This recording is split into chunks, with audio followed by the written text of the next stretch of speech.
11대 12대 대통령을 지낸 전두환 씨가 오늘 오전 향년 90세로 사망했습니다. 12.12 군사 쿠데타와 5.18 광주민주화운동 유혈 진압 등 역사적인 과오에 대해서는 결국 사과하지 않았습니다. 빈소는 신촌 세브란스 병원에 마련됐는데요. 현장에 나가 있는 취재기자 연결해 보겠습니다. 나경열 기자. 네, 신촌 세브란스 병원 장례식장 앞에 나와 있습니다.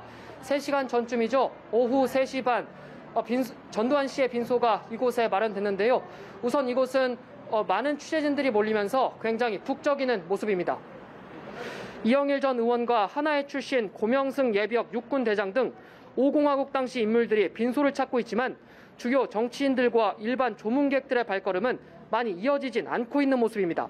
전 씨의 부인인 이순자 씨는 오후 5시쯤 경호원들의 부축을 받으며 빈소에 들어간 모습이 취재진에 포착되기도 했습니다. 전 씨는 오늘 오전 8시 40분쯤 연희동 자택에서 숨진 채 발견됐습니다. 부인 이순자 씨가 화장실에 쓰러져 있는 전 씨를 발견하고 신고한 걸로 알려졌습니다.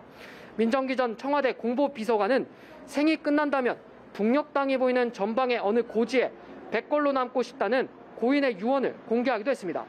아직까지는 정확한 사인이 나오진 않았습니다. 다만 전 씨는 오랜 시간 동안 병원 치료를 받았는데 올해 혈액암의 일종인 다발 골수종을 진단받았습니다.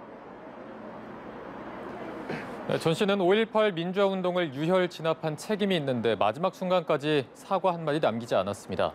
이 때문에 정치권의 반응이 싸늘하다고요.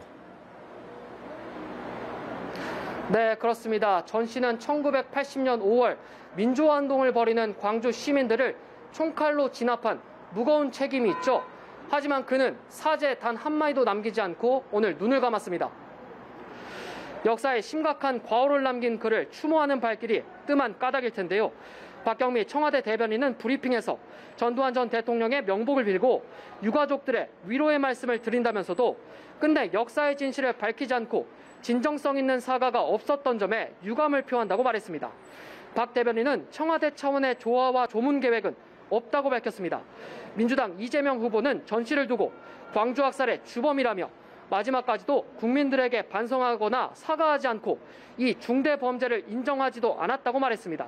그러면서 조문을 하지 않겠다는 뜻을 분명히 했습니다. 오전까지만 해도 전직 대통령에 대한 예우라면서 조문을 가야 하지 않겠냐고 말했던 국민의힘 윤석열 후보는 주변의 만류로 계획을 철회했습니다. 정의당 심상정 후보는 성찰 없는 죽음은 그조차 유죄라며 이 시간 원통해하고 있을 5.18 유족 여러분께 깊은 위로를 전한다고 했습니다. 전 씨의 장례는 가족장으로 진행됩니다. 또 내란죄 등으로 실형을 받은 바 있어 국립묘지법상 국립묘지에도 안장될 수 없습니다. 발인은 27일로 정해졌지만 장지는 확정되지 않았습니다. 지금까지 신촌 세브란스 병원 장례식장 앞에서 전해드렸습니다.